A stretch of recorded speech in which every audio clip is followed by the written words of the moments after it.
Well, a very good evening and welcome back to this week's Your Manchester. I am flying solo this week as Michelle has decided to take a little sabbatical. Nevertheless though, that doesn't inhibit you clicking on that button there and subscribing to that thing there. Make sure you stick around, we've got a fantastic episode this week of Your Manchester.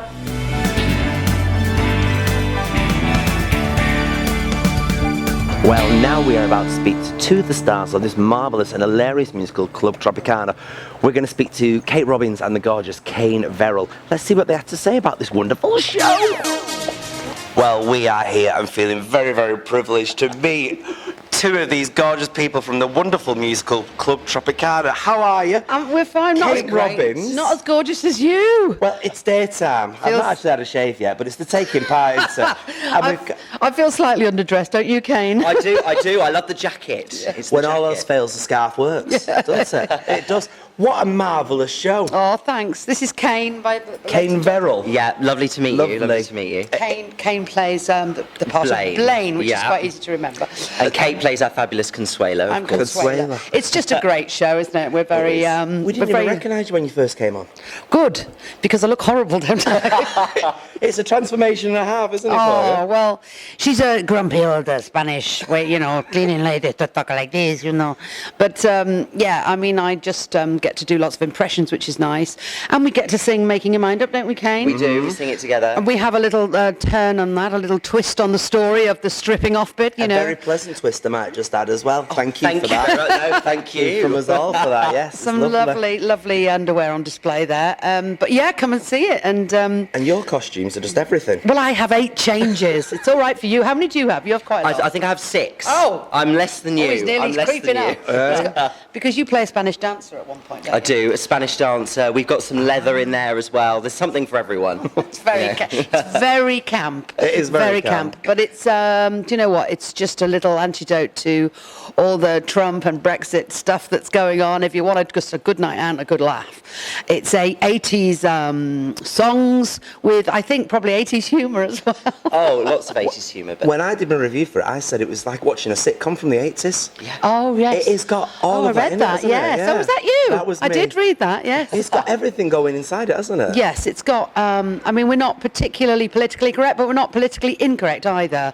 And as I say, we have a little twist on things. And, we don't objectify women in it. If anything, we objectify men. We get to hear you sing as well. Yes. Which well, I is am a always singer. a treat. Well, thank you. I mean, I started off as a pianist many years ago, and then I was a singer, and then I was an actress and comedian. But I've gone back to my first love, really. It seems like an ideal role for you, though, because you get to do impressions, you get to do your comedy, you get to Yeah, I sort of talked the producers into letting me do all the impressions that I like doing, which helps. Bit of Margaret Thatcher in there never goes wrong, does it? Oh, and a bit of Scylla, of course. Scylla. Tina Turner always goes down well.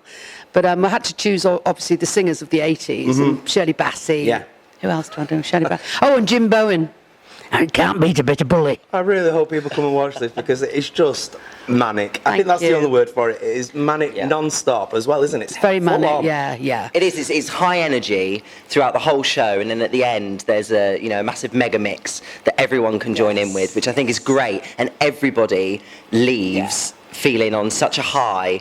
And well, I think before you get into the first 10 minutes, you're already up on your feet learning a party dance, aren't you? Yes, you are. Yeah. Which Joe gets the crowd warmed up. He does. And we also have people like Emily Tierney, who's, West End, brilliant actress who was in Wicked and many other productions. And Neil McDermott, who's in EastEnders, and he's just a great actor. And of course, Amel Berrabah, who was one of the Sugar Babes. And this is her first acting role. I know she's done Pantomime, but she's not. And she's fab, and it's she's her first acting role, and such a lovely voice. Obviously she sings beautifully. So yeah, it's a great cast. It is. And right at the very end, without giving anything away, it does give a little nod to what could possibly be the future for the LGBT community, doesn't it? It does absolutely. There's a little nod between my character and Joe's of, like you say, as to what could happen. And I guess if there was a Club Tropicana 2, maybe it would be their marvellous marriage. Who knows? Yeah. Well, it could be a TV programme, couldn't it? Well, I suppose so. Yeah, you should get working on it. I should. Send in your précis of it. Yeah, yeah. Do you have a favourite part within the show that you like doing? I think I probably like doing Dolly Parton because for once my own breasts aren't big enough, and I have to wear padded ones out here, which is very good fun. Do you have a favourite part? I think mine is towards the very end, the song "Relax," which Joe does. It's the bows for the rest of us, and then going into the mega mix. But I just think that song is so good. Yeah, Relax. Joe sings it so well, and the choreography is amazing from all of our ensemble. It's great. Nick Winston, the director and choreographer. There's another director as well called Sam, but I've talked about him, Sam Holmes. But Nick Winston is very well known. I mean, he's just, he's got Annie on, he's got Fame, he's got everything on, and he's just brilliant. And he gets the humour of it, and his dance, his choreography is very 80s, isn't it? It's very 80s kind of movements. I think him with Sam Holmes as well, bringing those comedy elements have really made this show something great, which is fab. Yeah. So 3 words to sum up why people should come and watch this show. Ooh. Party. Fun. Dance and sing, that's 4, sorry. I like that, that's fine. Thank you very much for your time this afternoon. Thank you very much. Thank you. Cheers. I'm going to get one of these. And we are going to start with our lovely, lovely titters. Now, what have you been up to? Well, I went out the other day and I went to the races on a Sunday. Now, there was 4 of us in the car. It was £20 to go into the centre of the racecourse, where you've got all your betting facilities, but it was geared up as a family day. So you'd got I'd say a little top rather than a big top, but there was a circus. Okay. They did 3 performances for the kids. The kids had got face painting, they'd got children's entertainer. Did you get your face painted? No, but I was tempted. You wanted to, didn't you? I was restrained from getting it. Like I you can do. imagine you don't look looking like me if you got your face painted, wouldn't you? Oh dear. Yeah, but it's sort of like there's that many race courses that are holding these family days, and even if you sort of like we got in as a bargain, 4 of us in for a £5 each, really. Really? It was £20 for the car. We took our picnic in with us. Oh, so you could take food in? Oh, you could take the food in. They check your boots, make sure that you're not going to be selling tons of alcohol to other people when you get in there. Check your boots. So, you're taking what you could see. Boots, then. No, the boot to the car. I'll wake up in a minute, I will. Yeah, to make sure we're not carrying contraband and things like that. Did you have a bet? Did I? Did you? Yeah, it was quite good really, because I bet on 8 races and it only cost me for 4. Because the winner on the 1 race covered the first 4 So losses. did you win any then? I just had the 1 winner, which was a 3-1 winner. So I don't know what all that means. Right. If you put £1 on at 3-1, you get Yeah. your £1 back. If it wins, you get your £1 back plus £3. Hence you get £4 back. That's what, it's as simple as that. Simple as that. Because you watched that guy, don't you, that was on Channel 4 and he was giving it all the old tic-tacs. Yeah. The old tic-tac men. Tic-tac-toe? That's No, what you miss now, tic-tac. because it's all electronic and it's computerised and what have you. changed, I'd say. But if you actually walk around the place, I mean, it's like walking into the past.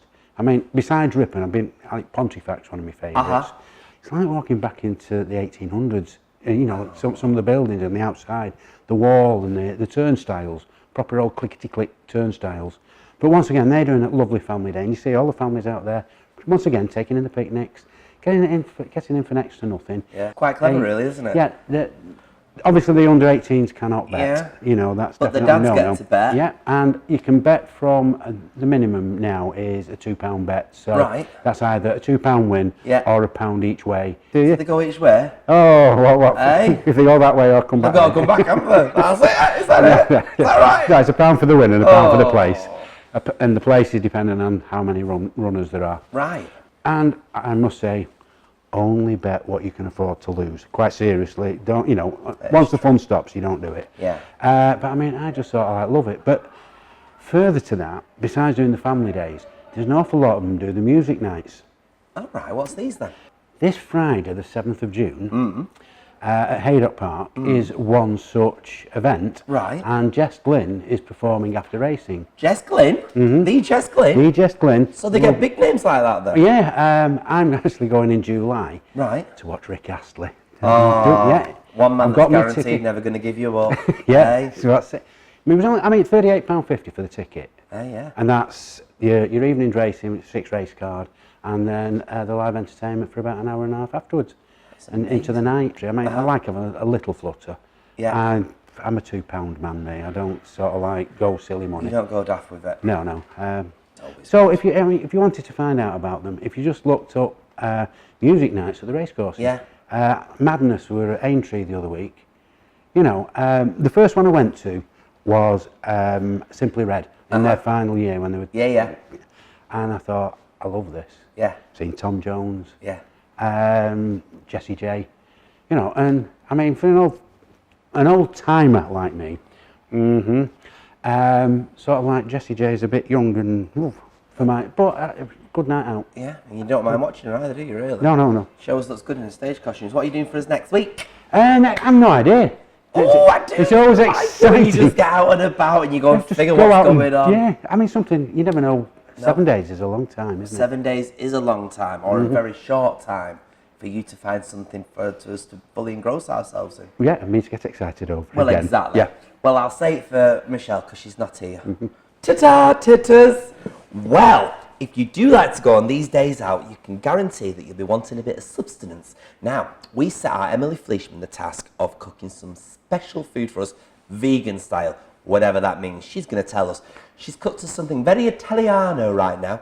Bit of spaghetti, vegan style, with a lovely, lovely sauce. Let's see how she made it as we head over to the kitchen of Emily Fleishman. Hi guys, and welcome back to my kitchen. This week we're going to be making my take on a vegan mushroom carbonara. Now, all you avid Italian fans out there, no, it's not got any egg in it, so don't shoot me at dawn, but it is a wonderful creamy dish to make just when you've got a little bit of time and want a creamy treat.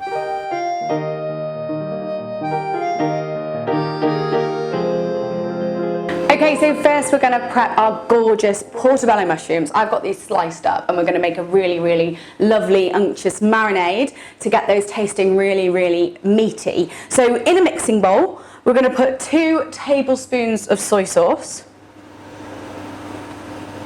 Make them quite generous tablespoons because that's going to make the base of your marinade.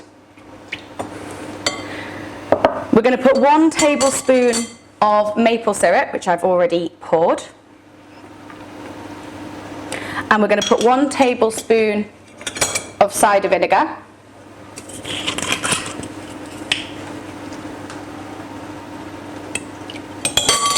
And 1 tablespoon of olive oil.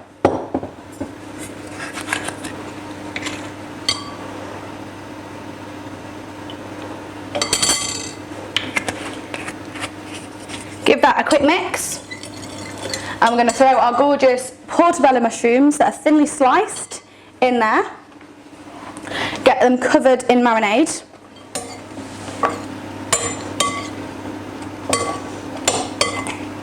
And once they're nicely coated, we're going to place them onto a foil lined baking tray and pop them in the oven for about 20 minutes.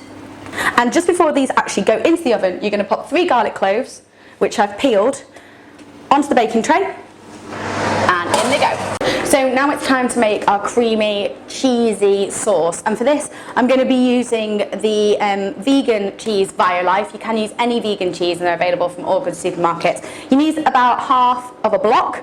I'm going to grate this up here.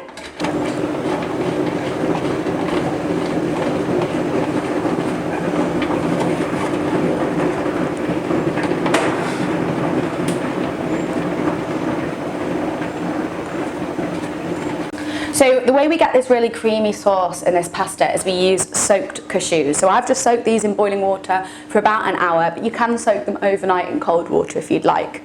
So I've just drained these soaked cashews. So they're going into a NutriBullet, but you can use any high-speed blender. And in there, we're going to pop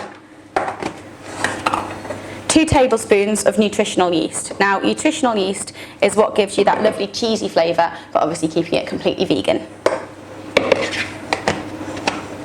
With that, we're also going to use a carton of soy cream, again just adding that really creamy flavour and again keeping away from the dairy.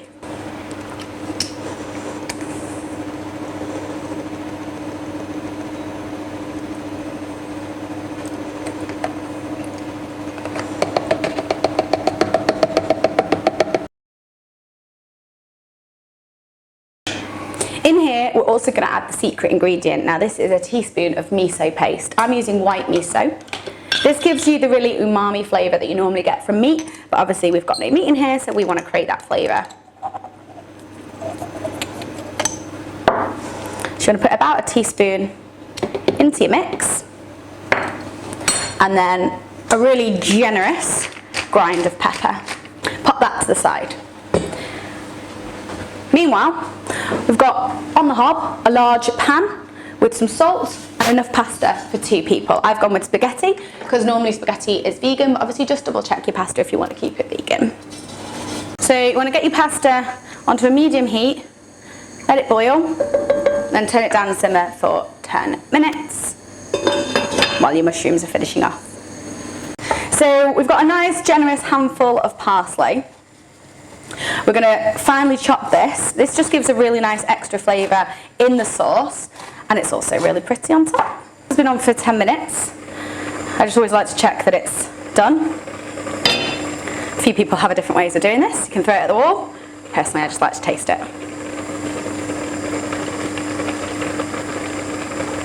Perfect. Before we completely drain the pasta, you want to reserve a cup of pasta water.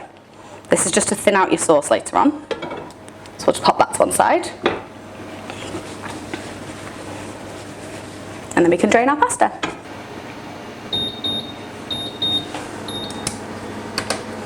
So that's our mushrooms done. Look really golden.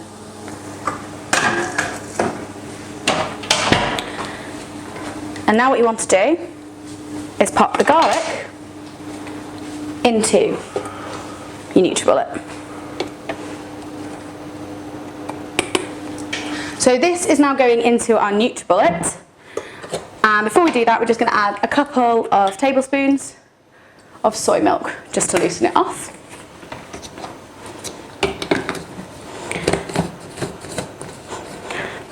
And on it goes.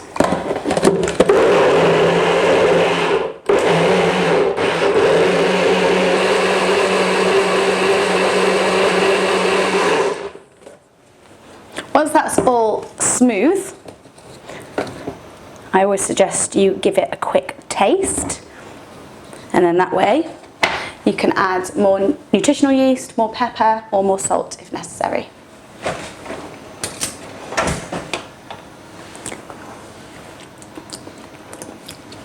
That tastes perfect. So back in our pan that we did the pasta in, we've drained the pasta now, set that to a side. We're going to put our creamy sauce.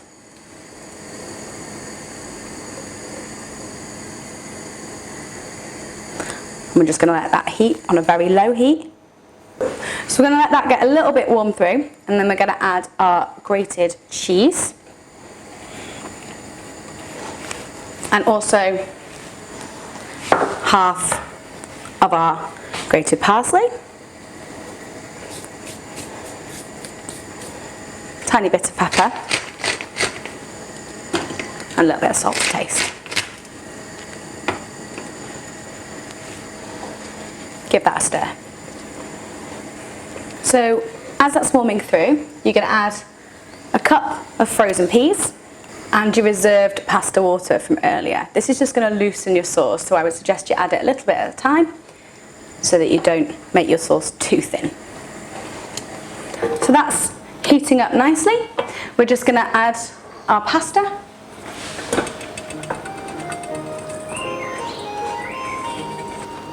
And then give it a good stir. I sometimes find it easier to use the tongs to mix it through. So once it's all mixed through, get it off the heat, and it's time to serve. How creamy.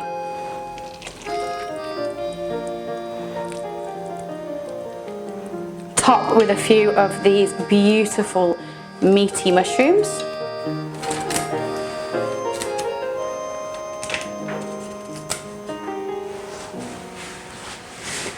A handful of parsley and a generous bit of black pepper. And there you have it, my creamy vegan mushroom carbonara. Enjoy.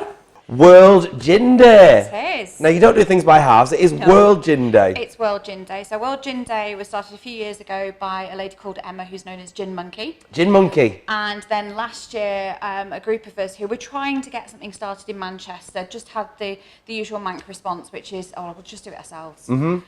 which is what we did. Yeah. And last year we had 26 bars involved, 26 venues who had discount cocktails, discount G&Ts, even food offerings for wristband holders.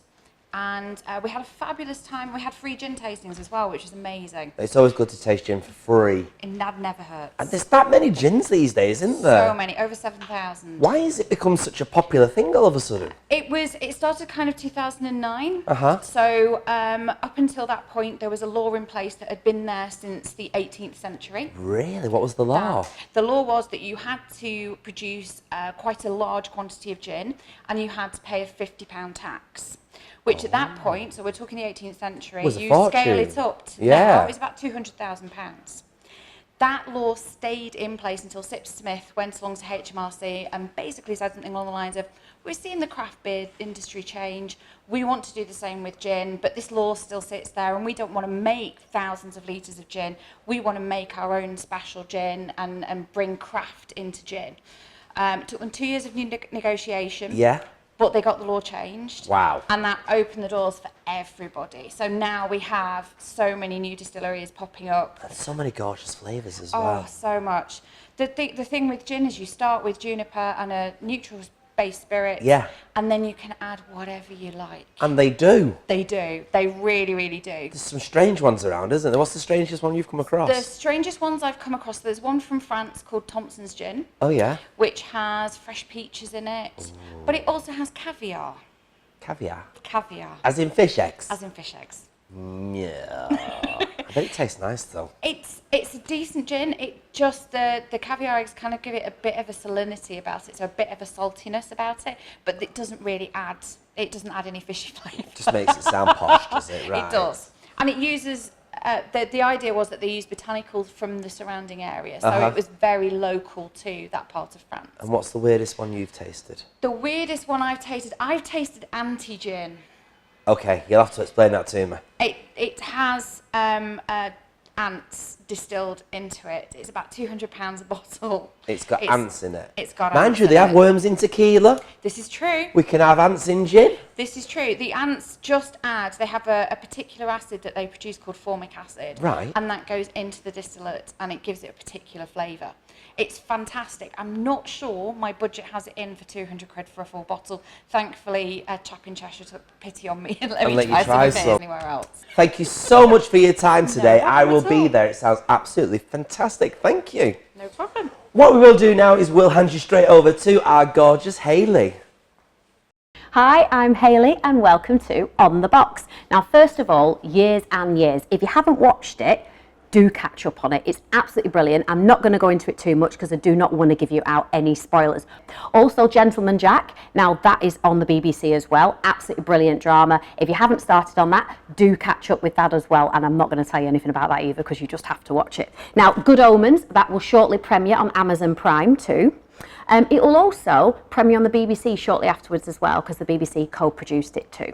Now, over to Corrie, and Lucy Fallon surprised us actually to say that she will leave early next year. But she's also recently said that she's not going to rule out a return either. Now, Mark Bartlett, you might remember, he wrote Dr. Foster, that wonderful drama. Well, he's written a new 3-part drama called The Man, and this examines the impact really of workplace bullying, and that will air later this year. Now, over to Netflix, got a bit of a list for you because we have After Maria, Altamar, the film Joy, Rim of the World, She's Gotta Have It Series 2, The Perfection, What If, and also Historical Coast, Outlander Series 1 and 2 is out there as well, My Week with Marilyn, which is a brilliant film, and also The One I Love, brilliant stuff. Now, I don't know about you, but I'm a huge, huge fan of Stranger Things, and I cannot wait for the next series. Now, we've been promised that this series is quite emotional because they're going to be focusing very much so on the father and daughter relationship of Hopper and Eleven. Cannot wait. I know I will binge it when it comes out. Now, another on my watch list is Rocket Man, and that's out at the pictures now as well. And producer Michael Vaughan actually says that Elton John encouraged them to push boundaries when they were making it. So that is definitely one to watch. Now, that's it from me. I'll catch you next time. Have a good week. Bye. Well, that's it for this week's episode. We've got loads more coming your way next week. We've got special guest host Emily Fleischman joining us here with loads of our guests. Make sure you click on the clicker thing and subscribe on the subscribe thing to make sure everybody knows that you are watching Your Manchester.